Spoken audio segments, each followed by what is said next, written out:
안녕하세요. 1년에 12번이나 제사를 지냈던 집안의 며느리입니다. 제사, 제사, 제사, 그 놈의 제사. 세상에 도대체 제사라는 게 왜 있는 걸까요? 우리나라는 참 이상한 것 같아요. 죽은 사람을 공경하는 것은 좋아요. 그렇지만 마음으로만 좀 하면 안 되나요? 교회에서도 음식을 차려놓고 하느님께 이것 좀 드시세요 하진 않잖아요. 참 이해하기 힘든 전통이죠. 더군다나 그 제사란 걸 모두 며느리가 다 해야 한다는 건 더욱 이해가 안 가요. 예전엔 밥값이랑 집안일이 나눠져 있었으니까요. 그렇다 해도 지금은 그렇지도 않은 상태인데 왜 남편 집안에서 제사 준비를 해야 하는 건가요? 결혼할 때 돈을 반반해서 모아 결혼했고 심지어 저는 남편보다 더 많은 돈을 버는데도요. 착한 며느리라는 병이라고 하잖아요. 시어머니에게 잘 보이려고 온갖 노력을 다하는 건 좋은데 그 착한 며느리 병에 걸린 것 같았으면 결혼 후 몇 년간 쓸데없이 힘들지 않았을 텐데 지금 생각해도 그것이 참 아쉽네요. 멍청했던 것이 문제겠지만 왜 그런 말이 있을까요? 호의를 받는 것이 지속되면 걸린 줄 안다고 하지 않나요? 시어머니는 유독 더 그러셔서 제가 시댁에서 잘해도 잘할수록 저를 예뻐해 주시는 것이 아니라 이용하려고 하시는 듯합니다. 그것도 자기는 나쁜 사람이 아니냐. 착한 척은 온갖 다 하면서 말이에요. 정말 얌체 그런 얌체가 또 없었습니다. 특히 제사가 많다 보니 제사와 관련해서 얌체짓을 정말 많이 하시는 분이었어요. 예를 들면 이런 거예요. 보통 제사날이 꼭 주말일 순 없잖아요. 그런데 저는 직장인이라서 저녁이 되어서야 참석하는 경우가 있었어요. 그런데 시어머니는 저 없이 제사상을 차리는 게 그렇게 싫었던 건지 제사날을 아예 주말로 옮겨버리더군요. 주말로 옮겨버리는 것까진 이해할 수 있겠는데 문제는 저한테 아무런 말도 없었다는 거예요. 저는 제사가 주말로 옮겨졌다는 걸 모르고 퇴근 후 시댁에 찾아갔는데 그제야 제사가 옮겨졌다는 얘기를 듣게 되었어요. 하시기를 하시더라고요. 제가 왜 미리 말을 안 해주셨냐고 여쭤보니 꼭 제사가 아니라도 시간이 날 때 가족끼리 저녁 같이 먹으면 좋은 거 아니냐고 하셨는데 참나, 그래요. 가족끼리 저녁 같이 먹으면 좋죠. 그게 나쁘다는 건 아니에요. 그런데 그 저녁까지 저한테 차리게 하는 건 아니지 않나요? 어떻게 일부러 저녁을 차리게 하려고 저한테 제사 주말로 옮겼다고 말도 안 하신 걸까요? 참 대단하신 분입니다. 그렇게 시어머니가 얌체짓을 하는데도 저는 착한 며느리 병에 빠져서 그저 내내하며 시어머니를 따랐었는데 사람이라는 게 인내심에 한계가 있긴 한가 봐요. 그런 얌체짓이 계속되다 보니 참다 못해 저도 한 소리 하게. 그날도 되고 있더군요. 여느 때처럼 제사가 있던 날이었습니다. 그런데 그 제사를 그때에도 주말로 옮기면서 우리 집의 제사와 겹치는 날이었습니다. 그래서 저는 아침 일찍 친정으로 향했습니다. 우리 친할머니께서 저를 무척이나 아끼시고 사랑해 주시는데 그래서 친할머니 제사는 함께 상을 차리는 것을 적극 독려하셨습니다. 아침 일찍 친할머니 제사상을 준비한 후 점심쯤에는 시어머니 집으로 가서 시어머니 제사상을 준비하려고 했었습니다. 몸은 피곤해도 친할머니의 제사상 준비를 포기할 수는 없었고 시어머니의 제사상을 차리지 않겠다는 게 마땅치 않았기 때문에 어쩔 수 없이 그랬습니다. 그런데 친할머니 제사상을 준비하던 중에 시어머니께서 전화를 주셨더군요. 어머님, 어떤 일 때문에 전화드린 거예요? 아, 그냥 오늘 너가 제사 2개를 드린다고 했더니 걱정돼서 전화했어요. 그래. 너희 할머니 제사 준비는 잘 하고 있니?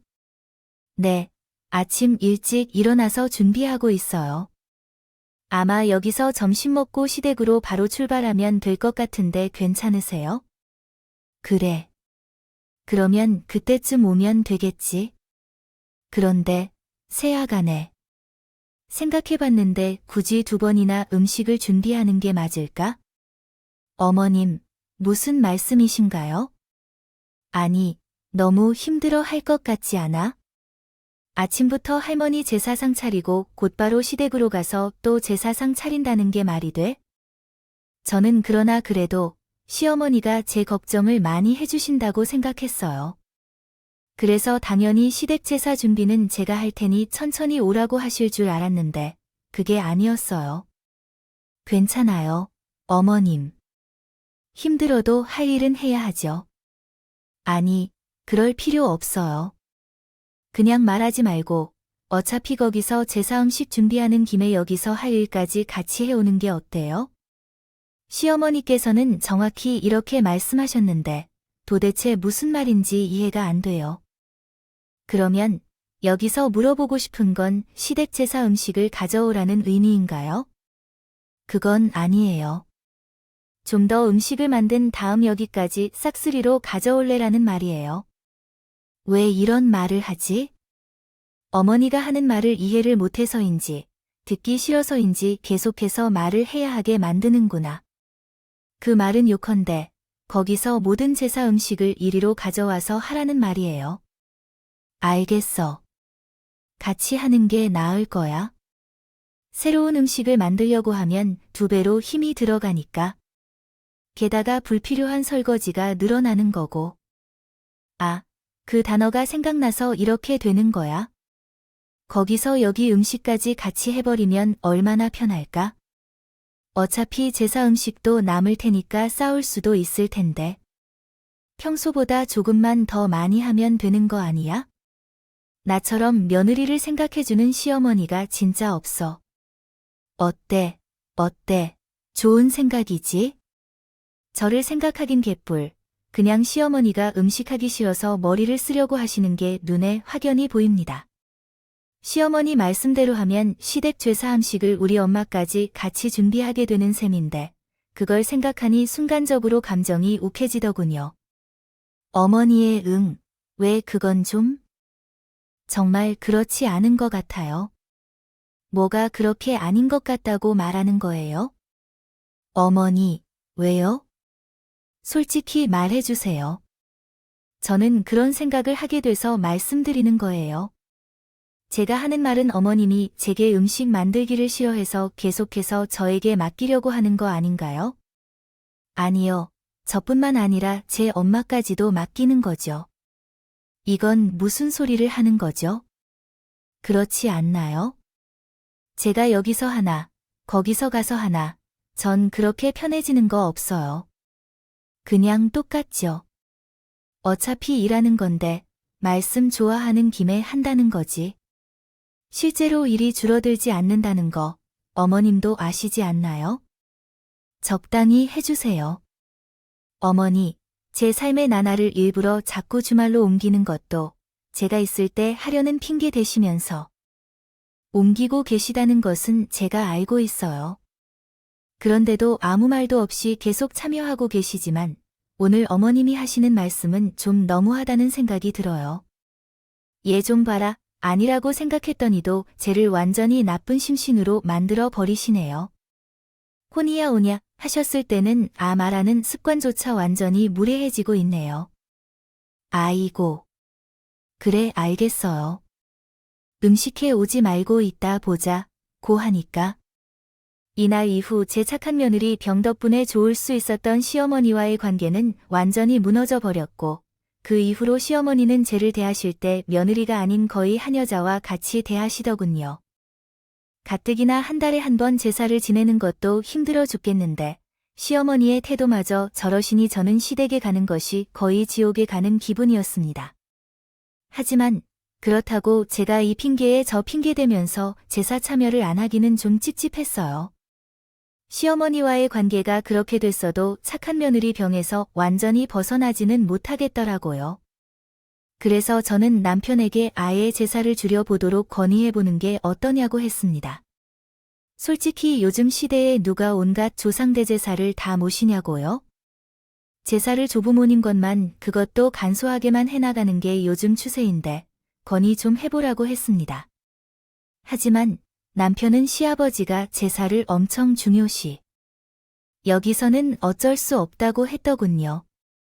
자기도 그렇게 제사를 지내는 것이 좋지 않다고 해요. 그래서 예전에 그에 대해서 아버지에게 말씀드려봤다가 온종일 매맞고 집에서 쫓겨날 뻔했다고 하더라고요. 시아버지도 참 못됐다고 느낀 것 같았어요. 시아버지는 지방에서 건축감리사로 일하시는데 한 달에 한 번씩 집에 올지 말지 하세요. 그래서 제사 때 시아버지는 참석 못하는 경우도 있으셨죠. 그러면서 제사는 그렇게 꼭 지내라고 하는 게 말이 되나요? 아니요. 본인 조상을 모시는 제사인데 본인이 참여하지 않으면서 왜 다른 사람들만 힘들어야 하는지 어쩌면 상황이 그럴 수밖에 없으니 방법이 없을까요? 지옥 같아도 계속해서 참여해야 할 수밖에 없을까요? 저는 결혼 2년 차까지 매년 13번 열리는 제사에 참석하여 빠짐없이 참석했습니다. 그 후 시어머니의 태도가 역겨우고 신경질적이라서 참석하는 일엔 악을 쓰며 참석했습니다. 그러나 결혼 2년 차 이후 그 제사에 참여하지 않게 되는 사건이 발생했습니다. 사실 사건이 아니라고 할까 그려요. 전 아이를 가졌어요. 그것도 시아버지가 오래간만에 바라던 아들이었어요. 제 임신 소식을 듣고 시아버지는 얼마나 기뻐하셨는지 몰라요. 신이 나신 것처럼 행복해 하시더군요. 집안 대가가 끊기지 않아서 정말 다행이라고 하면서 중요한 건 다음 부분이었습니다. 시아버지가 저에게 당분간 제사에 오지 말라고 하신 거였어요. 제가 직장도 다니고 있는 데다가 임신을 했는데 쓸데없이 무리하다가 문제 생기면 어쩌냐고 하시면서요.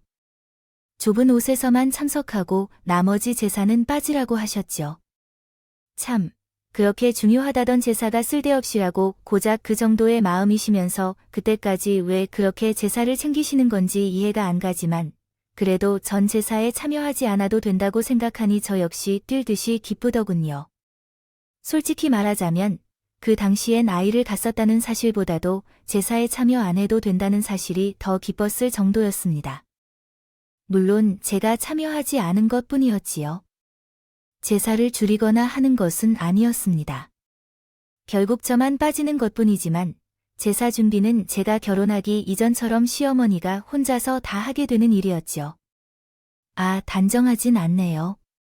신우가 있어 둘이나 있는데 거기다가 둘째 신우는 시집안 가서 제사 준비를 같이 하게 되었기 때문이죠. 시어머니는 시아버지가 그렇게 말씀하시는 것을 들으시고 계거품을 무시하고 난리를 쳤다고 하더군요. 며느리만 아낄 줄 아는 건가? 자기는 개차반인가? 라고 하셨다고요. 사실 시아버지가 저를 아낌이 아니라 손자를 아낌이겠지만요. 그래도 시아버지는 그 말을 들어도 눈도 깜짝 안 하셨대요. 상황이요. 그래서 나는 시어머니께 괜히 미움을 샀습니다. 아이 하나 울다가 제가 유세를 떠나니 어쩌니 라며 엄청 욕을 했어요. 그리고 평소에는 고인이 진로만 끝나던 시어머니까지도 어떻게 그렇게 난리를 치는지요. 제가 안 오면 그 많은 음식 준비를 어떻게 엄마랑 자기랑 다 하느냐고 합니다. 어차피 아빠가 오지 않는 날도 있는데 그때는 와서 해야 하는 게 아니냐고 하는 것이에요. 그리고 시누이에 대해서 잠깐 언급하자면 시어머님과 많이 닮았어요. 외모가 아니라 그 얌체 짓을 하는 것이 닮았다고 할까요? 설거지 같은 잡일은 비밀리에 천천히 미루다가 저에게 맡기는 것은 당연하며 며느리 도리는 어떻게 해야 하는지 묻기도 했습니다. 훈수제만 자주 했었어요. 참나, 자긴 그 어른도 안 했으면서 며느리 도리에 대해 뭘 안다고 그러는 건지. 어쨌든 전 그렇게 시어머니와 시누이의 미움을 더 사긴 했지만 크게 상관없었어요. 어차피 미운 털이 하나 박혀있던 둘이 박혀있든 그게 달라지는 게 아니죠. 그보다는 제사를 안 가게 됐다는 게 저에겐 더 큰 이득이에요. 당연히 그렇게 욕먹는 거 전화로 내내 죄송해요 라고는 했지만 표정으로는 웃고 있었을 정도로 아무렇지도 않았어요. 저는 그렇게 결혼한 이후 처음으로 제사가 다가온다는 사실 때문에 마음 졸이는 것 없이 편안한 시간을 한동안 보낼 수 있었어요. 있었지만 그것도 잠시간의 행복이었어요. 그러던 어느 날 시아버지가 가장 중요하게 생각하시는 시할머니 제사가 코앞으로 다가오고 말았어요. 한동안 시댁에 가지 않았었는데 다시 그 지옥을 가야 한다니 정말 끔찍했습니다. 그래도 그나마 시아버지가 있어서 조금 안심은 됐어요. 참석해야 하는 것은 맞겠지만 임신한 제게 일을 엄청 시키지는 않을 것 같았죠. 그러나 안타깝게도 하필 그때 시아버지가 일을 하다가 다치셔서 입원을 해야 한다고 하시더군요. 그 소식을 듣고 눈앞이 깜깜해졌습니다. 아, 이번 제사 때는 시어머니와 시누이가 시집살이를 제대로 해줄 수 없을 겁니다. 시키겠구나 싶었어요. 그동안 제사 몇 번 빠진 게 있으니 아마 쌓인 게 많았을 것 같았어요. 그런데 시어머니가 그 주에 본인도 무릎 수술을 받기로 했다며 제사는 저 혼자 지내라고 하시더군요. 시아버지도 그건 어쩔 수 없다고 생각했는지 상황이 상황인 만큼 어쩔 수 없으니 저한테 제사 잘 부탁한다고 하셨고요. 어떻게 보면 다행일지도 모른다고 했습니다. 몸은 조금 힘들 순 있겠지만 그래도 차라리 시어머니와 시누이 얼굴을 안 보는 게 속은 편하지 않을까 싶었어요. 음식 준비도 저 혼자 마음 편하게 준비하면 된다고 생각하니 한결 수월할 것 같기도 했고요. 하지만 역시 시어머니가 제 생각대로 마음 편하게 제사 준비를 할 순 없게 하시더군요. 시어머니가 전화를 하신 후 내가 이번에 제사를 혼자 잘 준비할 수 있겠니? 라고 물어보셨어요.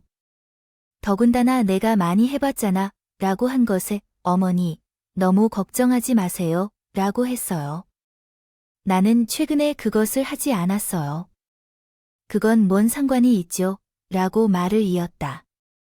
그러자 시어머니는 계속 걱정을 했고 너 혼자 제사를 준비하는 것이 걱정돼 라고 했습니다. 그래서 음식을 준비할 때마다 나에게 인증샷을 찍어서 보내라 고 조언을 했습니다. 상대방은 응, 인증샷을 찍어서 보내겠어요 라고 대답했고 시어머니는 인증샷을 하나씩 찍어서 보내는 게 아니라 동영상까지 찍어서 보내라 라고 추가 요구했습니다. 그리고 음식을 준비할 때 동영상으로 찍는 것을 요청했습니다. 마지막으로 시누이가 시어머니 옆에 있는지도 잘 챙겨주시고 조언도 전화로 하는 모습이었어요. 들리던데 정말 얄미워서 죽는 줄 알았어. 아, 그럴까? 아예 동영상도 찍어서 보내봐. 내가 하나하나 확인하면서 제대로 하고 있는지 검사할 테니까. 그리고 혹시 아니야. 시장에서 만들어 놓은 걸 사다 쓸까? 알았어. 어머님, 그건 좀 왜? 이번에도 그건 좀 아닌 것 같니? 야, 내가 지금 너 없이 몇 번 제사를 지냈는지 알아? 세상에, 어디 며느리가 시집와서 제사를 빠져? 애 낳는 게 유세야. 난 애를 셋이나 낳았어. 이거 사, 그렇긴 하지만 그리고 내가 너에게 알려주려고 이러는 거잖아. 알려주려고. 무릎 수술을 받느라 도와주는 게. 미안해서 이렇게 도와주려는데요. 지금 시어머니의 마음을 무시하는 거라는 거죠. 제가 그냥 무릎 수술 받지 말까 고민 중이에요.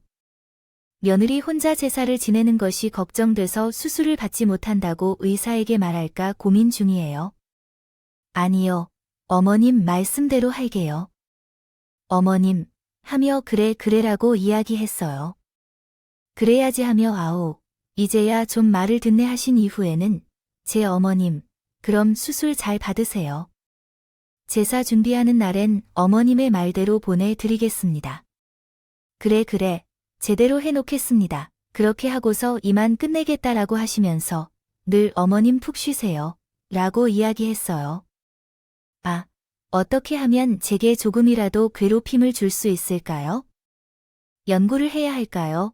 하는 고민을 하고 있었는데, 그런데 충격적인 건 그 다음이었어요. 전화를 먼저 끊는 건 예의가 아닌 것 같았다는 이야기예요.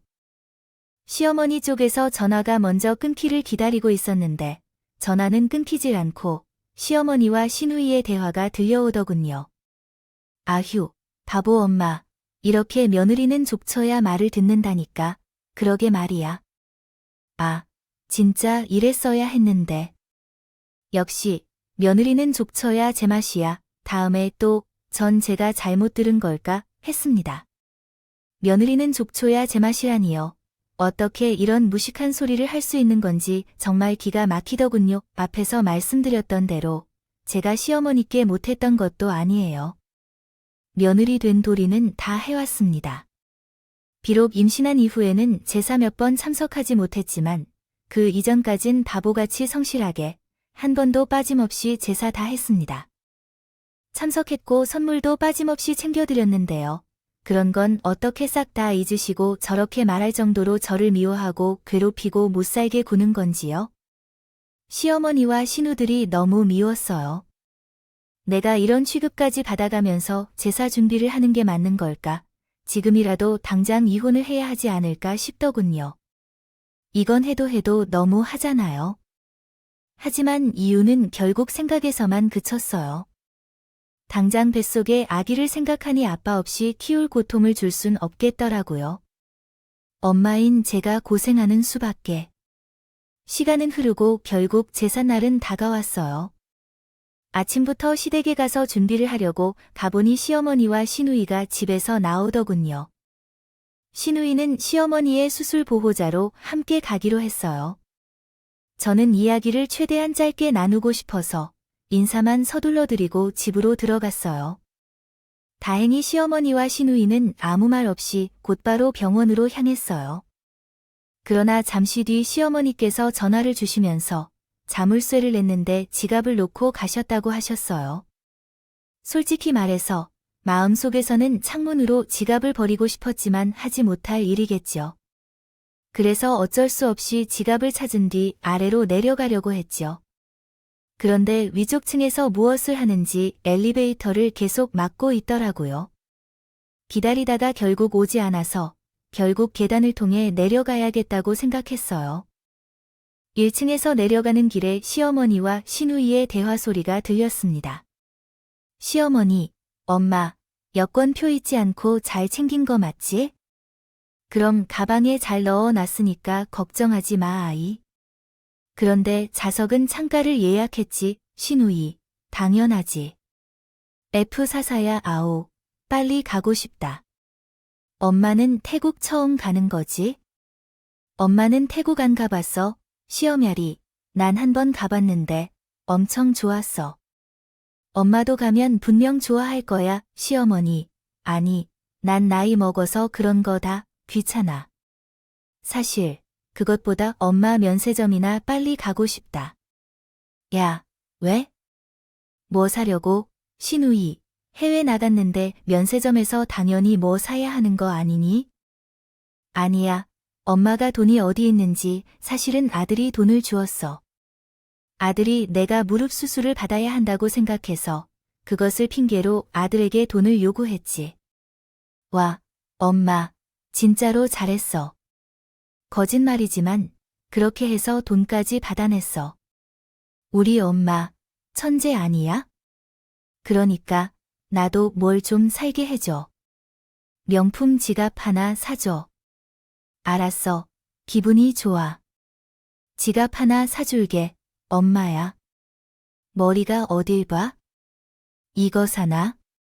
면세점에 가려면 몇 시에 가야 하는 거야? 응. 보통 비행시간 2시간 전에 가야 해. 그래. 5시 반에 비행기가 있잖아.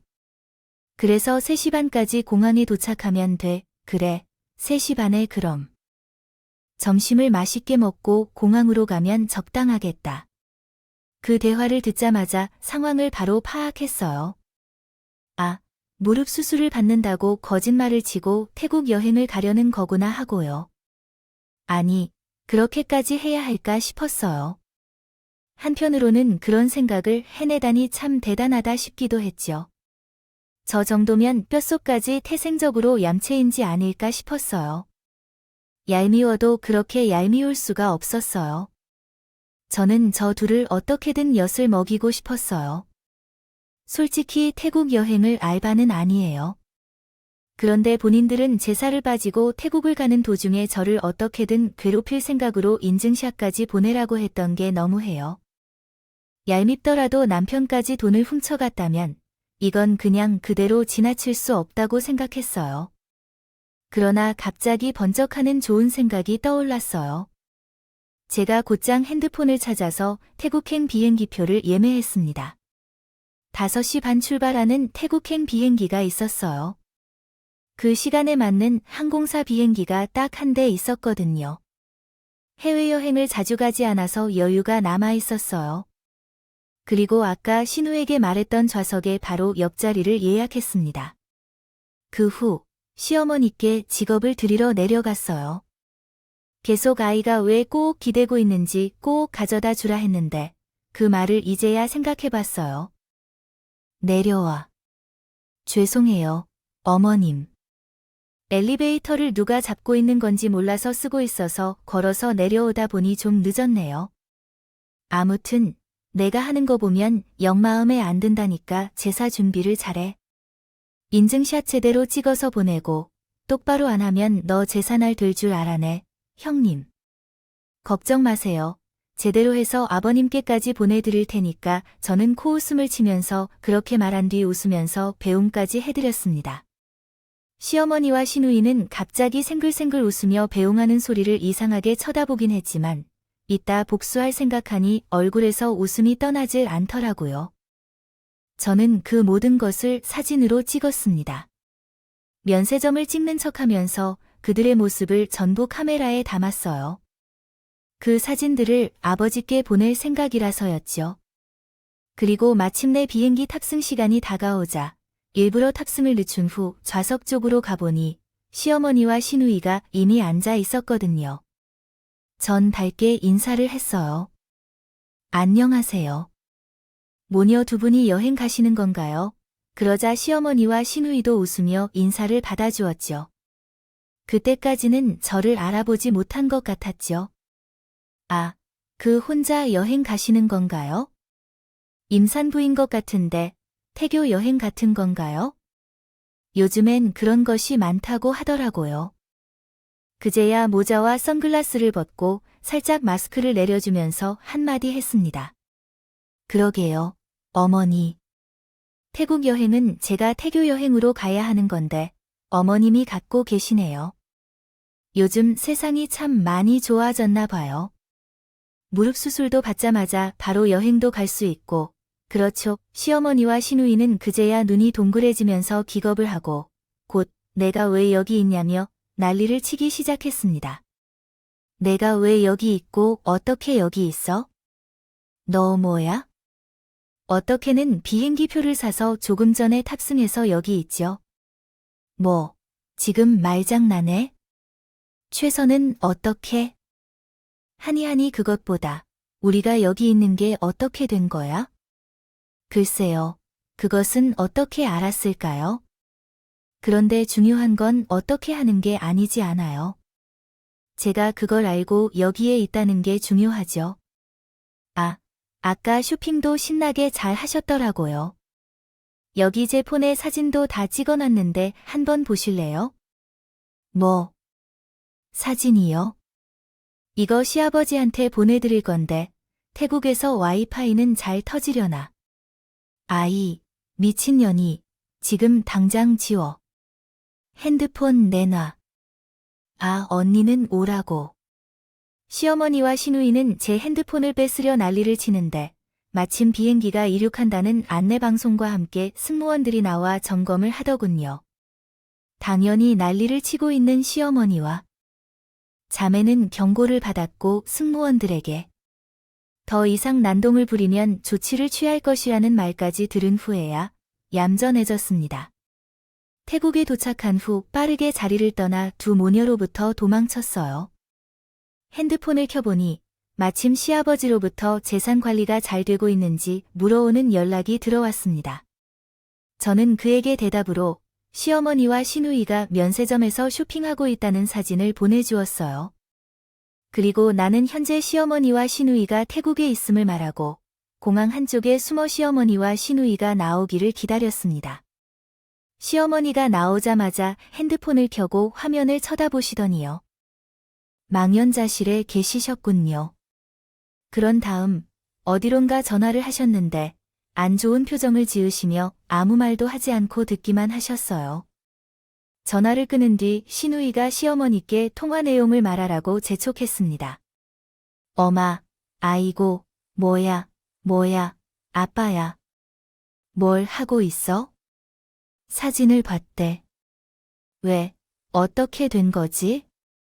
네 아빠 다 알았다.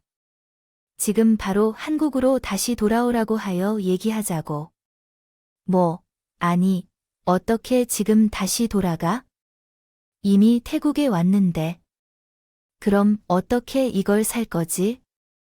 지금 우리가 한 개 다 걸렸는데, 지금 안 갔다가 살게 기껏 왔는데, 이게 뭐야?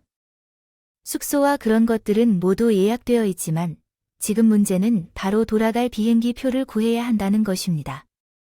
듣자마자 비행기 표를 알아보고 곧바로 구매하는 것처럼 보였습니다. 공항의 의자에 털썩 앉아서 망연자실한 표정으로 땅만 쳐다보고 있는데 그 모습이 어찌나 고소하던지 단순히 거짓을 드러내기만 하는 것이 아니라 직접 이렇게 오길 정말 잘한 것 같은 생각이 들었습니다. 어떻게 보면 제 본성도 착하기만 한 것 같습니다. 한국에 돌아온 후 당연히 시어머니와 시누이를 만나러 가야만 했지만 시아버지께서 노발대발 난리를 치시고 집안 물건들을 다 뒤집으셨다고 합니다. 이후 바로 집으로 가기가 나가라고 하셨어요. 며느리 보기 부끄러워서 못 살겠다고 남편도 수술비로 줬던 돈 내놓으라고 성을 했고요. 시어머니와 시누이는 무릎을 꿇고 정말 잘못했다고 한 번만 살려달라고 울면서 싹싹 피는데 그 모습을 보니 또 제 마음이 괜히 안 좋더군요. 사람 마음이라는 게 참 묘해요. 아버님 이제 그쯤 하세요. 어머님과 시누이도 많이 반성했을 거예요. 뭐 어떻게 여기서 그만하겠냐. 그리고 나는 속도 참 좋다. 내가 제일 피해자일 텐데도 그 소리가 입에서 나오니. 뭐 어쩌겠어요. 그래도 이미 다 지나간 일인데 그런데 아버님 일이 이렇게 된다는 것에도 아버님 책임이 있어요. 요즘 1년에 13번이나 제사를 지내는 집은 어디 있나요? 두 번째 제사를 제대로 할지 말지도 간소하게 하고 있죠.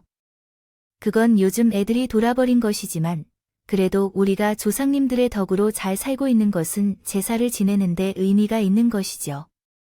이 나이에도 일할 수 있는 것은 다 조상님들의 은혜이며 너도 다른 사람들처럼 조상을 존중해야 복을 받는다. 아버님, 솔직히 은혜라는 게 있는 건가요? 다들 평범하게 살고 있는데 그 조상님들은 아버님의 조상들이잖아요.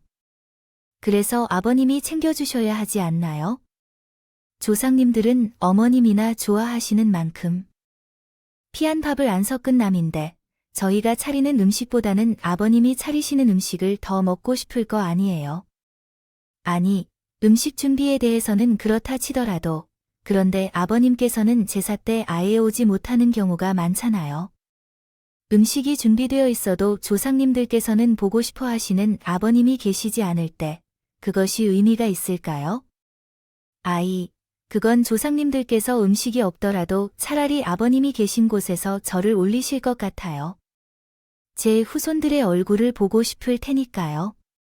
얼굴이 없이 음식만 차려져 있다면 좋아하지 않을 것 같아요. 안녕하세요. 그럼에도 불구하고 어머니는 이제 몇십 년을 이렇게 살아오셨어요. 1년에 제사를 13번 준비하신 거잖아요. 아버지 때문에 그 고생을 하셨으니까 그렇게까지 하신 건데 결국 이건 아버지도 책임이 있는 거예요. 아버지께 제가 이 말씀드리자 얼굴이 불그락불락 하셨지만 결국 할 말이 없으신지 아무 말도 못 하시더군요. 하긴 무슨 말씀을 하실 수 있겠어요. 아버지께서 1년에 13번 있는 저희를 보지 않는 경우가 대부분이었는데 그래놓고 제사를 저희에게만 지내라고 하셨으니 아버지도 할 말은 없으셨겠죠. 아버지께서 그러한 상황이 되신 후에 나니 잠자리에 누워있던 남편이 이제야 제 말을 들어주기 시작했다고 하더군요. 참, 남편도 못나긴 했어요. 여러분들도 동의하실 것 같아요. 아버지, 우리도 이제 제사를 조금 줄이자. 조상님들도 중요하지만 살아계신 분들의 행복이 더 중요하잖아요. 조상님들도 그것을 바라실 거고요. 그리고 이제 우리가 아기를 낳으면 우린 제사 차면은 더 힘들어질 거고 어머님도 이제 돈이나 노력하시는데 힘들어질 텐데 그럴 때 어떻게 하실 건가요? 어차피 줄일 수밖에 없어요. 제사는 이제 시대가 그런 시기라고요. 시아버지는 남편의 이야기까지 듣고 나서 한숨을 깊게 쉬시다가 잠시 나가셨다 오신 것 같아요. 아마 바람에요. 쐬시면서 생각을 정리한 거겠죠. 그리고 다시 들어오신 후에 시아버지는 결국 중요한 제사 3개만 남겨두신 뒤에 모두 없애겠다고 선언하셨습니다. 그리고 자신도 너무 무심했다며 저와 시어머니에게 사과를 하셨다고 합니다. 물론 그렇다 해도 시어머니가 잘못한 것은 잘못한 것이니 반성을 하란 말도 함께 했지만요. 그 이후 시어머니는 제게 찾아와 그동안 자기가 괜히 저한테 화를 푸는 것 같았다며 미안하다고 사과를 하셨어요. 시누이도 제게 미안하다며 선물 하나를 보냈더군요. 직접 찾아와 사과하지 않은 것은 시누이다운 행동일지라도 어째서인지 그렇게 좋지 않은 감정은 어느 정도 해소된 것 같아요. 풀었고 그 이후로 우리는 나쁘지 않은 관계를 유지하고 있어요. 아무래도 이런저런 일들이 많이 있었기 때문에 서로 가까워지는 것이 쉽지 않았어요. 또한 제 나름대로 상처를 받은 일들이 많이 있어서 굳이 여기서 더 가깝게 지내고 싶지 않기도 하고요. 그냥 제가 있는 그대로 해야 하는 며느리 둘이서만 지내려고 합니다. 제 이야기는 여기까지입니다. 쓰다 보니 너무 감정적이었던 것 같습니다만 예전 생각이 나와 어쩔 수 없었던 것 같네요. 감사합니다. 모두 행복하세요. 지금까지 커피앤톡이었습니다. 오늘도 끝까지 함께 해주셔서 감사하고요. 다음 영상에서 또 만나겠습니다.